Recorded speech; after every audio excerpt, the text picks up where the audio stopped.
எனக்கு வாழ்ந்தவர்களே, நீ விசுவசித்தால் தேவனுடைய மகிமையை காண்பார். யோவான் 11ஆம் அதிகாரம் 40வது வசனம். இந்த வார்த்தை யார் கூறியது, எப்போது கூறியது, யாருக்கு கூறியது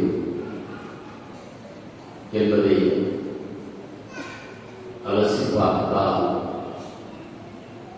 இந்த வார்த்தையுடைய ஆழமான அர்த்தமும் பயனும் புரியும். இந்த வார்த்தையை சொன்னவர் உயிரும் உயிர்ப்பும் நானே, உயிராகவும் உயிர்ப்பாகவும் இருக்கிறவர். சொல்லும் வார்த்தை யார் மேல் விசுவாசம், உயிரும் உயிர்ப்புமானவர் மேல் விசுவாசம் கொள்ளுதல். விசுவசித்தார், யாரை விசுவசித்தார்? உயிரும் உயிர்ப்புமானவரை விசுவசித்தார். அவர் இயேசு. ஒரு மனிதர், ஒரு புதுமை செய்தவர், கேட்பவர்களுக்கெல்லாம் கொடுப்பவர் என்று பல வழிகளிலே அவரை மக்கள் பார்க்கிறார்கள். தயவுள்ளவர், இரக்கமுள்ளவர், கேட்பவர்களுக்கு தாராளமாக கொடுப்பவர், நம்பினவரை கைவிடாதவர் என்றெல்லாம் இயேசுவை பலர் பலவிதமாக காண்கிறார்கள். ஆனால் இயேசு தன்னை யார் என்று காண்கிறார் என்றால், நானே உயிரும் வழியும் சத்தியம், நானே வழி, நானே ஜீவன், நானே சத்தியம். இயேசுவின் மேல் நீ விசுவாசம் வைக்கும் போது, நானே வழி என்று சொன்னார். ஏதந்த வழி என்ற வார்த்தை நெருக்கடிகளில், பிரச்சனைகளில், கஷ்டங்களில் இருப்பவர்களுக்கு ஒரு வழி தெரிய வேண்டும், ஒரு வழி தெரிய வேண்டும். ஒரு வசனத்தை வாசிப்போம். 1 கொரிந்தியர் 10ஆம் அதிகாரம் 13ஆம் வசனம். 1 கொரிந்தியர் 10:13ஆம் வசனம். உங்களுக்கு ஏற்படுகிற சோதனை பொதுவாக மனிதனுக்கு ஏற்படும் சோதனை அன்றி வேறு அல்ல. கடவுள் நம்பிக்கைக்குரியவர், கடவுள் நம்பிக்கைக்குரியவர், நம்பிக்கைக்குரியவர், கடவுள் நம்பிக்கைக்குரியவர், அவர் விசுவாசத்துக்குரியவர். கஷ்டங்களில், நெருக்கடிகளில், பிரச்சனைகளில் இருக்கின்ற விசுவாசியே, அந்த நேரத்தில் நீ என்ன நினைக்க வேண்டுமா?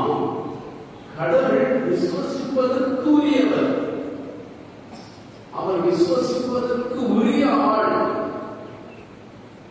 யாரை விசுவசிக்கிறது என்று நீ தேடினால் பைபிள் சொல்லுகிறது, அவர் விசுவசிப்பதற்கு உரியவர், அவர் விசுவாசத்துக்குரியவர்.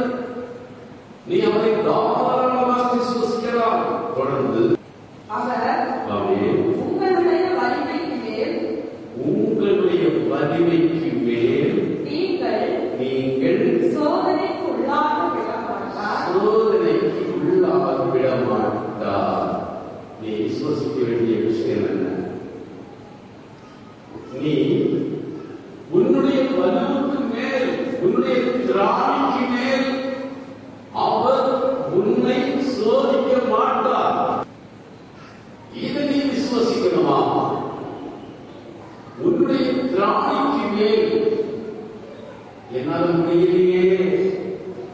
என்னால் தாங்க முடியலையே, என்னால் சகிக்க முடியலையே என்று நெஞ்சை தடவி கொண்டிருக்கின்ற பிள்ளைகளுக்கு இங்கே ஒரு வார்த்தை சொல்லப்படுகிறது. நெருக்கடியில் இருக்கிற பிள்ளையே, உன்னால் சகிக்க முடியவில்லை, என்னால் தாங்க முடியவில்லை. இப்படி ஒரு சந்தர்ப்பம் ஒரு மனிதனுக்கு வரும். ஏனென்றால் அடுத்த கட்டம் என்ன என்று தெரியாது மங்கி போய் இருக்கிற இருளான நிலை. அடுத்த அடி எங்க வைக்க வேண்டும் என்பது தெரியவில்லை. எல்லா புறமும் இருந்து விட்டது. அடுத்து என்ன என்ற கேள்விக்கு பதில் வரவில்லை. அங்கே இதயம் அடைத்து போகிறது. மூச்சு எந்த நேரமும் நின்று போகும். அந்த ஒரு நெருக்கம் அதுதான். இதை என்னால் தாங்க முடியவில்லை. எதை தாங்க முடியவில்லை? இந்த கஷ்டத்தை தாங்க முடியவில்லை என்பது அல்ல. இந்த கஷ்டத்தினால் இன்னைக்கு எனக்கு உண்டாயிருக்கிறது இந்த நிலை, இந்த பிரம்ம நிலை, இந்த நிச்சயமற்ற நிலை, இந்த கலக்க நிலை, இதை என்னால் தாங்க முடியவில்லை. பலருக்கு எதை தாங்க முடியவில்லை என்பது புரியவில்லை. இந்த கஷ்டத்தை தாங்க முடியவில்லை என்பது அல்ல. இங்கே உன்னுடைய கஷ்டத்தினால் உனக்குண்டான பாதிப்பு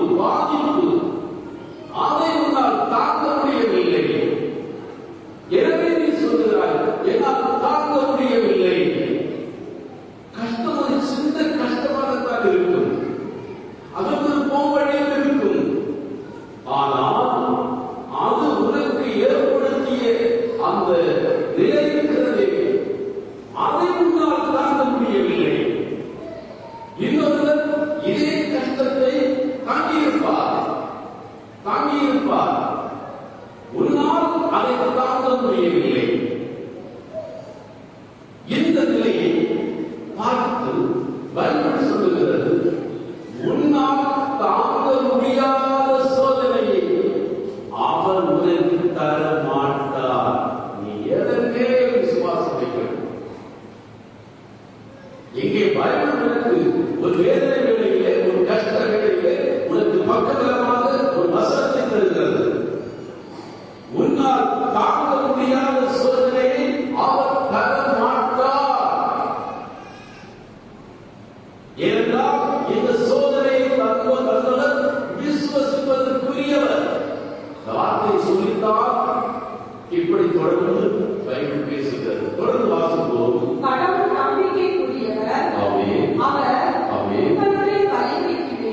உங்களுடைய வலிமைக்கு மேல் நீங்கள் சோதனைக்குள்ளாக விடமாட்டார். சோதனை வரும்போது அதை தாங்கிக் கொள்ளும் வலிமையை உங்களுக்கு அருள்வார். அதை தாங்கிக் கொள்ளும் வலிமையை உங்களுக்கு அருள்வார். சோதனை எடுக்கிறார்கள், இந்த கஷ்டம் நீங்கி போகிறது அல்ல. இந்த கஷ்டம் நீங்கி போறதுக்கு முன்னால அதை தாங்கிக் கொள்ளும் வலிமையை தருவாரா? அவரை நான் விசுவசிக்கிறேன். அவர் விசுவாசத்துக்குரியவர். அவரை நீ விசுவசிக்கலாம். எந்த அடிப்படையிலே? நீ இந்த கஷ்டம் இருக்கிறதே, இந்த கஷ்டத்தை கண்டு உனக்குண்டான இந்த பிரம்மை, இந்த கலக்கம், இந்த பாயம், இந்த திகில், இதை தாங்கும் வேலை அவர் உனக்கு தருவார். இதை தாங்கும் வேலை தருவார். உன்னை வரவு இல்லையா? எந்த அளவுக்கு வரப்பட்டது? உன் பலவீனத்தில் என் பலன் பூரணமாக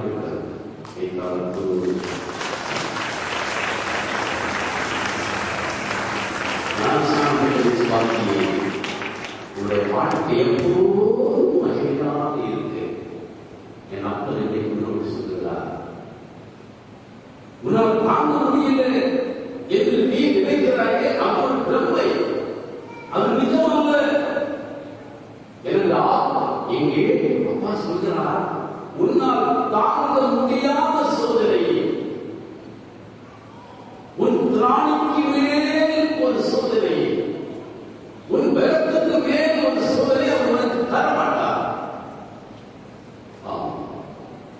ஐயோ, எனக்கு பலம் இல்லையே, எனக்கு பலம் இல்லையே, என்னால் தாங்க முடியலையே, அது ஒரு நிஜ நிலை. எனக்கு பலம் இல்லையே. அப்ப அந்த கஷ்டத்தை தீர்க்கணும்னு சொன்ன, கஷ்டம் தீர்ந்தாச்சுன்னா இந்த நிலை தீர்க்கணும்னு அர்த்தம் அல்ல. உனக்கு வந்திருக்கிற பொருளை இழப்பு, கடன் தொல்லை, வியாதி, நெருக்கடி, இதை விட பெரியதும் கொடியதும் எது என்றால் அது உனக்கு உண்டாக்கிய தாக்கம்.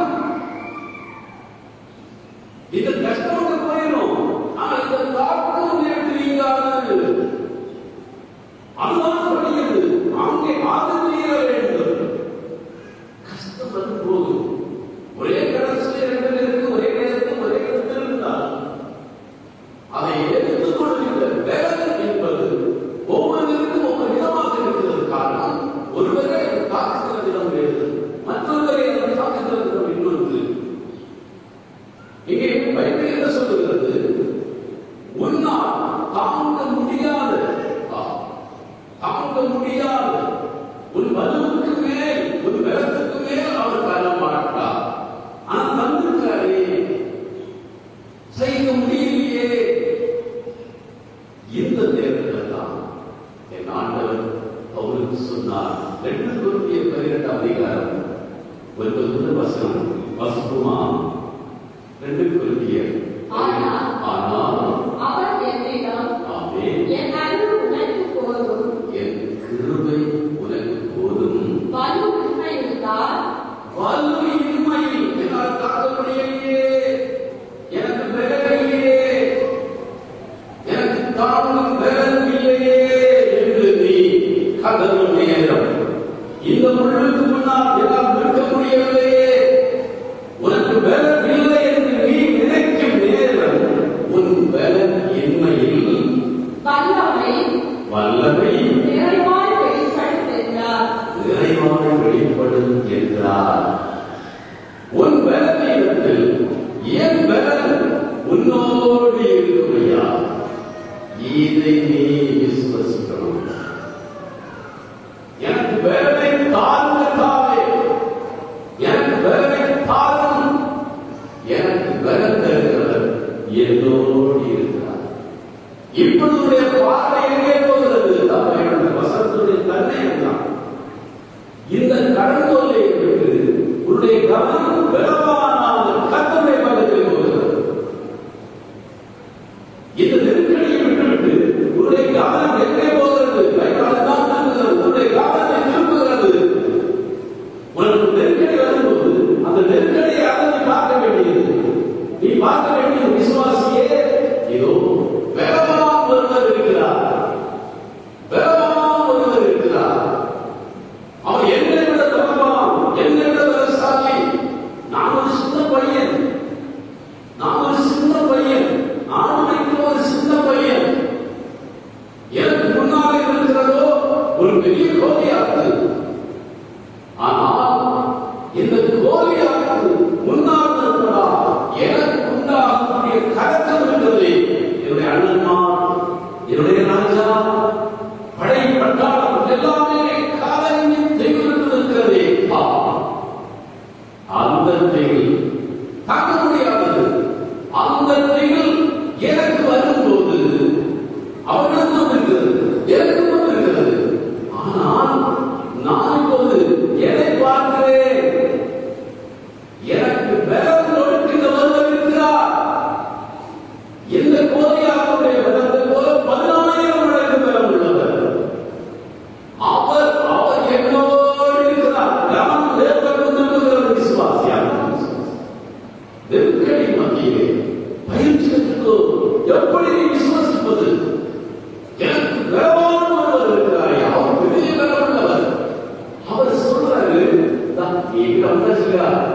இப்போ உனக்கு வரலையே, இல்லை வரலாம் போச்சு, சாப்பிடும் போதே இருக்கு, சொத்துரும் போதே இருக்கு. ஆமே, உண்மைதான். சாவை கொண்டு வர அளவுக்கு துயரம் உன்னை வாழ்த்துகிறது. கடந்தவரை அல்ல, துயரம், அதனால் உண்டான துயரம் உன்னை வாழ்த்துகிறது. இந்த நெருக்கடியே இதோ என் பலன் உனக்கு தருவேன், என் பலனை உனக்கு தருவேன். 4:13 வசனத்தில் அந்த பவுல் சொல்வார். அவர் யோசிச்சுட்டாரு, அவர் உள்ளே எடுத்துக்கன்னு சொல்லல, உள்ளுக்கு முன்னால பலத்தை நீங்கி போச்சு. விசுவாசம் மகிமையை காண்கிறார். ஒரு முள்ள பார்த்ததுமே அந்த பக்கத்திலே மகிமை வந்துச்சு. கணக்கு பக்கத்தில் வர முடியாது, துயரம் வர முடியாது, நெருக்கம் வர முடியாது, பயம் வர முடியாது. இப்போது என்ன வந்திருக்கிறது? மகிமை எனக்கு முன்னால் இருக்கிறது. என்ன தேவ மகிமை? வியாதி, பிரச்சனைகள், கஷ்டங்கள், திடீர் ஆபத்துகள் உன்னை நெருக்கும் போது பதவி போகாதே, விசுவாசத்திலே நிலைத்தது. எப்படி? தேவ மகிமையை பார்க்கிறார். இதற்கு பின்னே என் தேவனுடைய மகிமை இருக்கிறதையா 4 நாளாச்சு பார்க்க முடியுது. எனக்கு நாளாப்பா, நான் தேவனுடைய மகிமையை பார்க்கிறேன். ஏனென்றால் இந்த நிலையை தாங்கும் வேலை என் தகப்பன் எனக்கு தருகிறார். அவர் பெறவான். நான் என்னுடைய பலத்தை கடவுளாக நினைக்கவில்லை, நான் கடவுளை என்னுடைய பலவானாக நினைக்கிறேன். பொய்யாண்டே, நீ உன்னுடைய பலத்தை கடவுளாக நினைக்கிறாய், உன்னுடைய கையில் இருக்கிற வாளை கடவுளாக நினைக்கிறாய், உன் கேடயத்தை ஈட்டியை கடவுளாக நினைக்கிறாய், உன் சரீரத்துடைய விருட்சத்தை நீ கடவுளாக நினைக்கிறாய். விசுவாசம் சொல்லுவான், தெய்வம் எனக்கு பெயர். 4:13 சொல்லுவான், எனக்கு வலுவூட்டுகிறவரை, எனக்கு பலனளிப்பவரை, துணை கொடுத்து எதையும் செய்ய, ஆமென், கோலியாத்தை வீழ்த்த எனக்கு ஆற்றல் உண்டு. கைகாலத்து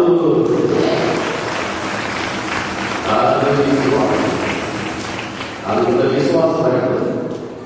உனக்கு முன்னாலே இருக்கிற நெருக்கடிகள் ஓடி போகும், நில்லாது, நிலவிழந்தோடு விசுவாசம். அது விசுவாசம். ஒரு ஞானஸ்நான பிள்ளைக்கு ஒரு விசுவாசம் என்பது தேவ மகிமையை காணுகின்ற விசுவாசம். என்னை பலப்படுத்துகிற என்னோடு இருக்கிறாரையா, எனக்கு பலம் என்னோடு இருக்கிறது. 18ஆம் சங்கீதத்தில் சங்கீதக்காரன் சொல்லுவார், என் ஆற்றலின் ஆண்டவரே, என் பலவானே, என் சக்தியே, என் பாறையே, என் கற்கோட்டையே,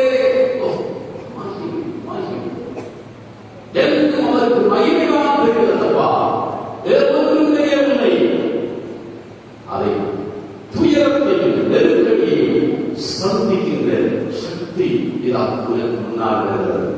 தொடர்ந்து அந்த 11ஆம் வசனத்தை 10ஆம் அதிகாரம் 13:2 வாசிப்போமா? சோதனை வரும்போது அதை தாங்கிக் கொள்ளும் வலிமையை உங்களுக்கு அருள்வார், அதிலிருந்து விடுபட வழி செய்வார் என்றார்கள். வழி இது போம்படி இல்லையா? என்ன வழி? இதிலிருந்து விடுபட என்ன வழி? நானே வழி, சத்தியம், ஜீவன். வழி நான் சொல்றேன். வழி எங்க தேவனை வழியே, எங்க நீ வழி தேடி நடக்கிற வழியை கையில வச்சுட்டு எங்க ஓடுற வழி முன்னோடு இருக்கிறது. நானே வழி தான் ஒன்றுக்கு பேசிக் கொண்டிருக்கிறேனே, நானே அந்த மெசையா. எங்கேயோ ஒரு மெசையை தேடி ஓடிக்கொண்டிருக்கிறாயே. இல்லை சமாளிக்க பெண்ணே, உன்னோடு நான் பேசும் நானே அவர். நீ வழியை தேடுகிறியே, நான் தானே வழி. எங்கவா? என்னை விசுவாசி, என்னில் விசுவாசம் வைக்கிறவன் அவன் ஜீவனை பெற்றிருக்கிறான். ஏன் சாக வேண்டும்? அஞ்ச வேண்டும், நீ ஏன் கத்த வேண்டும், நீ என்னோடு இரு, நீ மகிமையில இருக்கணும், நீ மகிழ்ச்சியில இருக்கக்கூடாது, நீ மகிழ்ச்சியில இருக்கக்கூடாது, நீ கலக்கத்தில் இருக்கக்கூடாது, உன் கண்கள் இருந்து போகக்கூடாது, உன் கண்கள் ஒளிமயமாக இருக்கணும். நெருக்கடியிலே, பிரச்சனைகளிலே, கஷ்டங்களிலே உன் கண்கள் ஒளிபெற வேண்டும், உன் கண்கள் ஒளிபெற வேண்டும். நீ வெளிச்சத்தில் இருக்கணும். அங்கே வழி பிறக்கும், உன் கைக்குள்ள இருக்கும் வழி, உன் பாதைக்குள்ள இருக்கும் வழி. வழிகாட்டு எங்கேயோ அழைச்சு செல்ல வேண்டாம், எங்கேயோ வெளிநாட்டுக்கு போன் பண்ணி நாங்க என்ன ஒரு வழி இருக்கிறது நீ கேட்க வேண்டாம். உன் கைக்குள்ளே வழி இருக்கிறதா? அதுதான் விசுவாசிக்கு கடவுள் கொடுக்கும் மகிமையை பாருப்பா. கோலியாத்துக்கு முன்னாலே கலக்கத்தை பார்க்கவில்லை, கோலியாத்துக்கு முன்னாலே பயத்தையும் அச்சத்தையும் நடுக்கத்தையும் காணவில்லை, கோலியாத்துக்கு முன்னாலே பெரிய மரணத்தையும் சஞ்சலத்தையும் இழப்பையும் பார்க்க முடியவில்லை. தேவ மகிமையை பார்க்கிறார். ஒரு விசுவாசி துன்பங்கள் நெருக்கடிகளுக்கு முன்னாலே தேவ மகிமையை காண்கிறார். அவர் அச்சத்துக்கு பயந்து நடுங்கி போக மாட்டார். மீண்டும் சொல்கிறேன், அவருடைய கண்ணுக்கு தெளிச்சல் இருக்கும், அவருடைய பார்வை வங்கி போகாது, அவருடைய இதயத்துக்கு திடம் உறுதியில் இருக்கும். காரணம், ஒவ்வொரு பிரச்சனையை சுற்றியும் மகிமை இருக்கிறது. ஐயா, அதுதான் விசுவாசி. நித்தம் பார்த்து கொண்டிருக்கிறார். ஒவ்வொரு நெருக்கடியும் அவனுக்கு முன்னால் வரும்போது அந்த நெருக்கடியை உலகம் பார்க்கிறது, அதை சுற்றி இருக்கிற மகிமையை விசுவாசி பார்க்கிறார். ஒவ்வொரு பிரச்சனைக்குள்ளாலும் பார்க்க முடியும். பழகிக்கோ, நெருக்கடி வரும்போது பதறாதே, திடமானதில். இங்கே ஒரு சம்பவம் உண்டு. கடலிலே படகில் நடந்து போகிறார்கள் சிலர்கள். திடீரென்று பெரிய ஒரு புயல் அடிக்கிறது. அலை ஒன்று போதவே படகு மூணு தருவாயில் இருக்கிறது. இங்கே சாப்பிட போகிறோம் என்று அவர்கள் அழுகிறார்கள். இப்பொழுது இயேசு கடல் மீது நடந்து வருகிறார். அவரை சாகடிக்கக்கூடிய அளவுக்கு, அவர்களை சாகடிக்கக்கூடிய அந்த பெரும் கடலை அவர் தன் காலடியிலே வைத்திருந்தார். உன்னை அச்சுறுத்துகின்ற, உன்னை மூழ்கடிக்கின்ற எந்த நெருக்கடியாக இருக்கிறார், என் நேசருடைய காலடியிலே இருக்கிறதா? அவன் காலால் மிதிக்கிறான். சாத்தானை அவன் உண்டாக்குகின்ற சர்வ சத்துவத்தை அவர் காலால் மிதிக்கிறார். எங்கே பெரியாரை தொங்கி வருகிறது, தன்னை வீழ்த்த போவதற்கு பயந்திருக்கும் போது என் இயேசுடைய காலடிக்கு அது அடைத்துக் கொள்ளும்.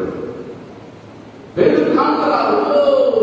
என் தெய்வமே, நீர் பெரியவரையா, அதை மறந்தார், கடலை மறந்தார், தேவ பிரசன்னம் அவருக்கு முன்னால் இருக்கிறது.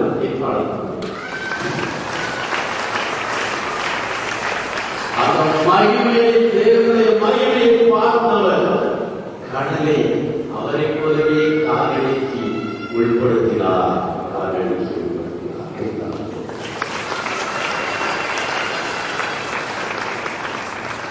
அங்கே நெருக்கடியில் பயமுறுதல், அச்சுறுத்தல், மரண பயமும் அவரை நெருங்கியோம்.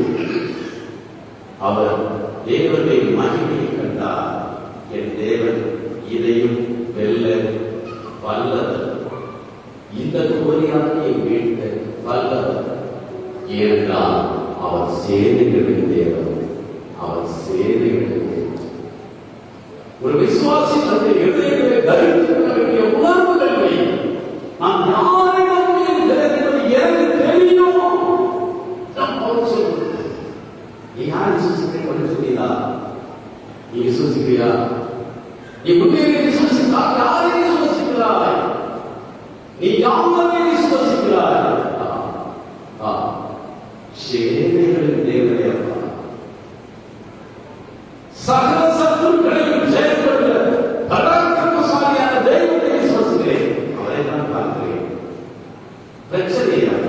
பிரச்சனையா? உனக்கு ஒரு மனநிலை வந்தது, உடனடியாக உன்னுடைய கண்ணுக்கு வருவது என்ன?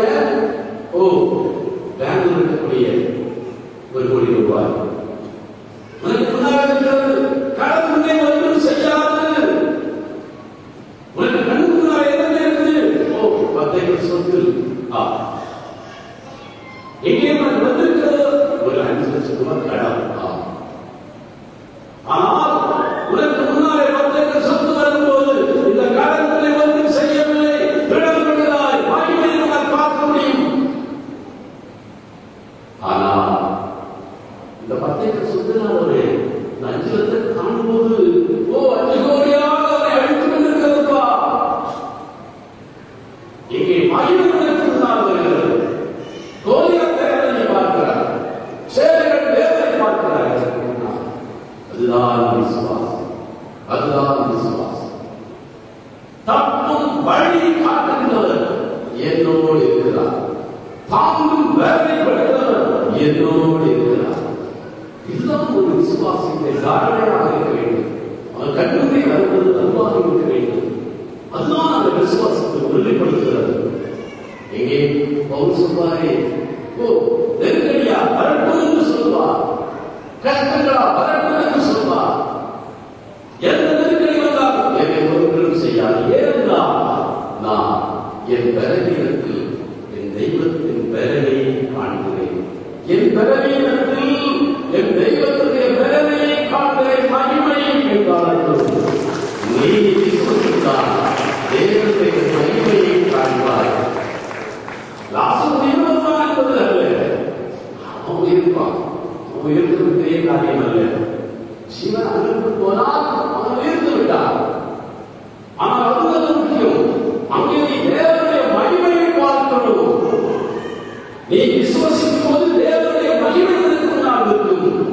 சுவர்கள் நீங்கி போகும், மரணம் அகன்று போகும், துர்நாற்றம் உன்னுடைய மனசை விட்டு நீங்கும். அங்கே நீ உயிர்ப்புடைய மகிமையை அனுபவிக்கிறாய்.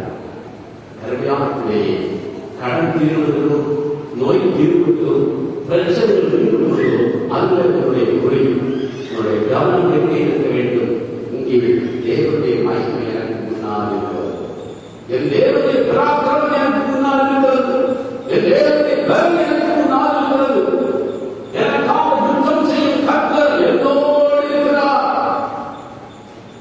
எரேமியா 20ஆம் அதிகாரத்தில் சம்பவம் வருகிறது.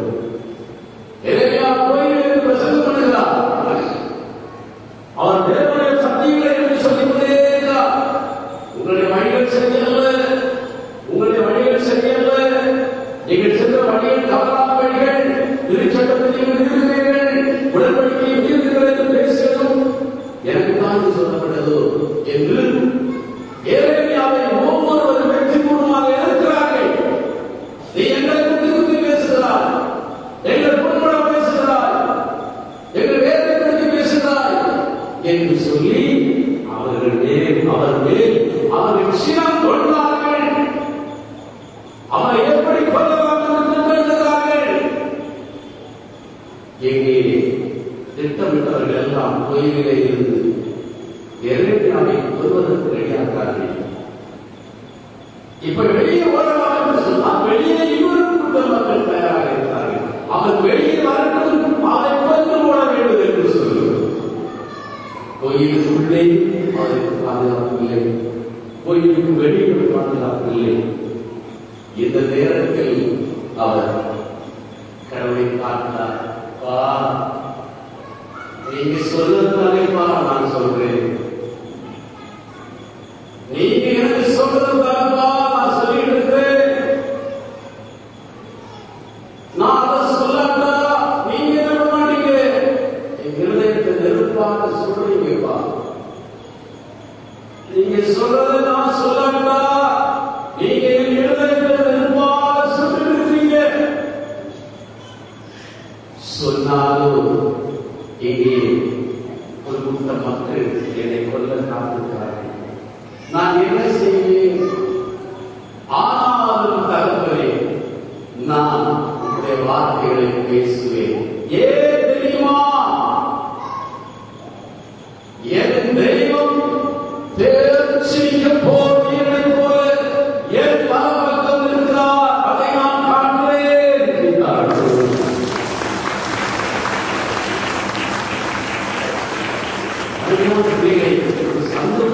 பாருங்கள்.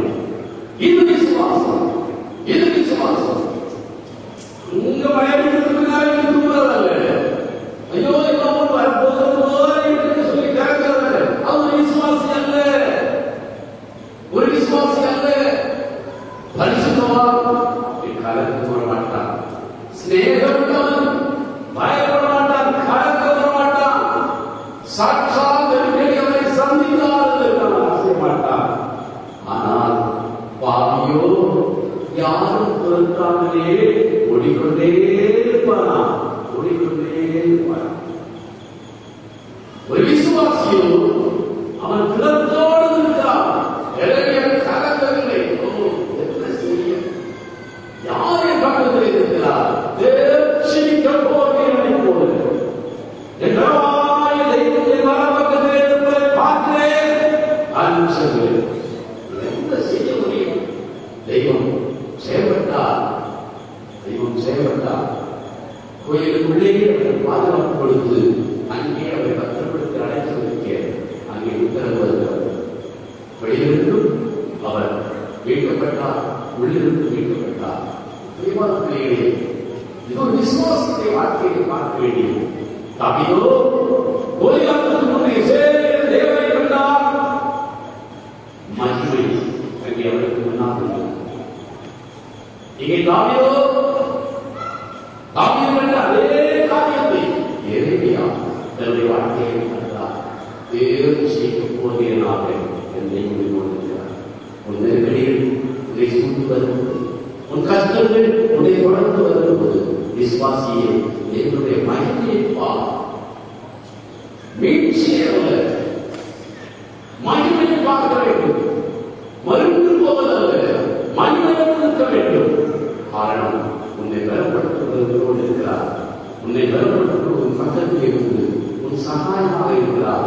உனக்கு உதவியாக இருக்கிறார். உன்னோடு சேர்ந்து வருகிறார். நான் அஞ்ச மாட்டேன். நான் பயப்பட மாட்டேன்.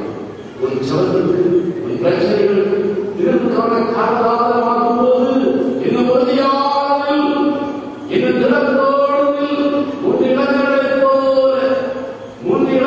போல எந்த கடையிலிருந்தும் என் தெய்வம் என்னை காப்பாற்ற வல்லவர். என்னை காப்பாற்ற வல்லவர். அப்படியே அதற்கு மனமில்லாமல் போனாலும் நான் பயப்பட மாட்டேன். மோசமான செய்திகளுக்கு எனக்கு வந்து கொண்டிருக்கிறதோ, பிள்ளைகள் இருக்கிறது, குழந்தைகள் இருக்கிறது, உனக்கு நெருக்கடியான பிரச்சனை வந்து கொண்டிருக்கிறதோ, வீட்டுக்குள்ளே நெருக்கடி வருகிறதோ, தொழிலை குறைந்து வருகிறதோ, சரீரத்தில் வாழை கொண்டு வருகிறதோ, இழப்புகள், பிரச்சனைகள், நெருக்கடிகள் எல்லாருக்கும் மத்தியிலும் இழப்படும் ஸ்தோத்திரம் அறியோடு உன்னை உண்டாக்கின தெய்வம் உன்னை சூழ்நிலை காக்கிறார். இதே நீ பார்க்க வேண்டும். அதுதான் மகிமை. நீ விசுவசித்தால் தேவனுடைய மகிமையை பார்ப்பார். நீ தேவனுடைய மகிமையை எதிர்பார்க்க முடிந்தால் நாட்களெல்லாம் நாளான பிரச்சனை இது நிமிஷத்திலே மாறிப்போம். இந்த உணர்வுகளோடு எல்லாம் எடுத்து என் தேவனை சோதனைப்போமா. என்னை உண்டாக்கின என் தேவன் ஒருபோது என்னை கைவிடாதவர். என்னோடு இருப்பவர் ஆவியோடு என்னோடு இருக்கிறார் என்ற உணர்வோடு தங்களை உயர்த்தி சோதனை